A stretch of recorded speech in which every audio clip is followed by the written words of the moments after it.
अस्सलाम वालेकुम, मेरा नाम अब्दुल मोमिन है और मैं एक रजिस्टर्ड डाइटिशियन, न्यूट्रिशनिस्ट और पब्लिक हेल्थ प्रोफेशनल हूँ। सो जनाब, हम लोग काफ़ी दिनों से डिस्कस कर रहे थे मुख्तलिफ फैट डाइट्स को। आज जिस फैट डाइट का जिक्र मैं करने जा रहा हूँ वो बहुत ही अहम है और उसका नाम है लो फैट डाइट, यानी कम चिकनाई वाली ग़िज़ा। अच्छा, आज की वीडियो शुरू करने से पहले एक गलतफहमी मैं दूर करना चाहता हूँ, क्योंकि ये जो लो फैट डाइट है इसको हम कुछ मेडिकल कंडीशंस के अंदर भी रेकमेंड करते हैं। यानी अगर आपको कोई ख़ास किस्म की बीमारी हो, मिसाल के तौर पे अगर आपके जिगर के ऊपर बहुत ज़्यादा चर्बी आ रही है जिसको हम फैटी लिवर कहते हैं, उस केस में हम कम चिकनाई वाली ग़िज़ा के इस्तेमाल का मशवरा देते हैं। सो ऐसी सूरत में इसको फैट डाइट नहीं कहा जाएगा, बल्कि ऐसी सूरत में जाहिर है ये उस बीमारी को उसके इलाज में ये मदद देगी और उस हिसाब से वहाँ पे अगर हम इसको इस्तेमाल करेंगे तो ये एक अच्छी ग़िज़ा तस्वुर होगी। लेकिन हम जिस कॉन्टेक्स्ट में, जिस नज़रिए से आज इसके बारे में बात करने जा रहे हैं वो ये है कि जब लोग वज़न कम करना चाहते हैं और वो अपने आप ही इंटरनेट पे पढ़ के या सुनी सुनाई बातों पे यकीन करके वो कम चिकनाई वाली ग़िज़ा का इस्तेमाल शुरू कर देते हैं, तो तब उनके साथ क्या होता है। सो जनाब, लो फैट डाइट के अंदर कम चिकनाई वाली ग़िज़ा के अंदर, जैसे कि नाम से जाहिर है, आपने चिकनाई को बहुत ही कम रखना होता है, या कुछ तरह की जो डाइट्स हैं वो ये कहती हैं कि आपने चिकनाई को बिल्कुल सिफर कर देना है। और उसका मतलब ये है कि आपने किसी भी किस्म का जो ऑयल है या घी में बनी हुई चीज़ें उनका इस्तेमाल नहीं करना। आप सब्जियां खाते हैं तो उबली हुई, अगर आप गोश्त का इस्तेमाल करते हैं तो वो भी मोस्टली उबला हुआ होता है। इसके अलावा ये है कि आपसे ये कहा जाता है कि आपने कोई भी प्रोसेस्ड फूड या बेकरी आइटम्स ख़ास तौर पे जिसके अंदर चिकनाई का इस्तेमाल होता है वो आपने इस्तेमाल नहीं करने, उनको अपनी ग़िज़ा का हिस्सा नहीं बनाना। अब मसाइल क्या हैं कम चिकनाई वाली ग़िज़ा इस्तेमाल करने के? सबसे पहले तो ये तसव्वुर ठीक करने की ज़रूरत है कि चिकनाई हमारे लिए कोई बुरी चीज़ है। चिकनाई एक बहुत ही इम्पॉर्टेंट न्यूट्रिएंट है जिसके हमारे जिस्म के अंदर बहुत सारे रोल्स हैं। और अगर हम इंटरनेट को देखें तो वहाँ पे आपको चिकनाई को इस तरह से पेश किया जाता है जैसे कोई बहुत ही बुरी या ख़तरनाक चीज़ है और इसके इस्तेमाल से आपको सिर्फ नुकसान ही हो सकता है। चिकनाई बहुत तरह की होती है।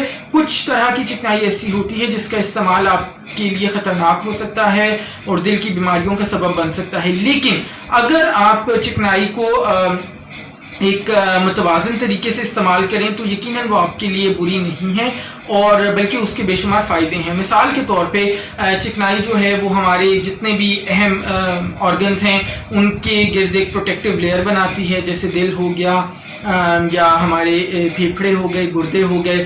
फिर इसी तरह से चिकनाई जो है वो हमारे जिस्म का जो दर्जा हरारत है उसको मेंटेन करने में हमारी मदद करती है। इसके अलावा चिकनाई हमारे लिए ताकत का, तवानाई का बहुत अहम ज़रिया है। हमारे जिस्म में जब निशास्ता की मिक़दार कम होती है तो हमारा जिस्म चिकनाई को तोड़कर तवानाई हासिल करता है। तो ये बहुत सारे फ़वाइद हैं चिकनाई के। इसके अलावा चिकनाई का जो एक बहुत अहम रोल है वो ये है कि हमारे एक ख़ास तरह के वाइटामिन्स होते हैं जिनको हम कहते हैं फैट सॉल्युबल वाइटामिन्स। यानी ये ऐसे लहमियात होते हैं या बल्कि माफ़ कीजिएगा, ऐसे हयातीन होते हैं जो कि चिकनाई के अंदर हल पजीर होते हैं और ये सिर्फ और सिर्फ तभी जिस्म में जाके अपना रोल परफॉर्म कर सकते हैं, अपना फंक्शन ठीक से परफॉर्म कर सकते हैं जब हमारे जिस्म में चिकनाई मौजूद होगी। इनके अंदर vitamin A, vitamin D, vitamin E और विटामिन के शामिल हैं। और वैसे तो इनके बेइंतहा इम्पॉर्टेंट फंक्शंस हैं, लेकिन अगर मैं बहुत ही मुख्तसर बताता जाऊं तो मिसाल के तौर पे विटामिन ए आपकी बिनाई के लिए बहुत ज़रूरी है, विटामिन डी आपके दांतों और हड्डियों के लिए बहुत ज़रूरी है, विटामिन ई बहुत अच्छा एंटीऑक्सीडेंट है, आपको कैंसर से और बाकी चीज़ों से, बाकी बीमारियों से बचाता है। इसी तरह विटामिन के जो है वो आपकी ब्लड क्लॉटिंग के अंदर, यानी आपके खून को जब ज़ख्म होता है तो खून को मुंजमद करता है, खून को बहने से रोकता है। तो ये तमाम विटामिन्स के जो फंक्शंस हैं ये सिर्फ और सिर्फ तभी हो सकते हैं जब आपके पास, आपके जिस्म में अच्छी खासी चिकनाई मौजूद होगी। آج کی ویڈیو کا کنکلوژن یہ ہے کہ اگر آپ کو کوئی کسی قسم کی بیماری نہیں ہے تو پھر آپ نے خام خواہ کم چکنائی والی غذائیں استعمال نہیں کرنی. آپ چکنائی کو متوازن طریقے سے روزانہ کی بنیاد پر ضرور استعمال کریں, بلکہ آپ اپنی ٹوٹل جو توانائی ہے اس کا قریباً 25 سے 30% تک آپ چکنائی سے لے سکتے ہیں, اور اس کا مطلب یہ ہے کہ آپ کو چکنائی روزانہ کی بنیاد پر ضرور استعمال کرنی چاہیے. مجھے امید ہے آپ کو آج کی ویڈیو پسند آئی ہوگی. اگر آئی ہے تو اس کو ضرور لائک کر دیں اور اس ویڈیو کو باقی لوگوں کے ساتھ شیئر بھی کیجیے گا, سو دیٹ باقی سب لوگوں کا بھی فائدہ ہو سکے.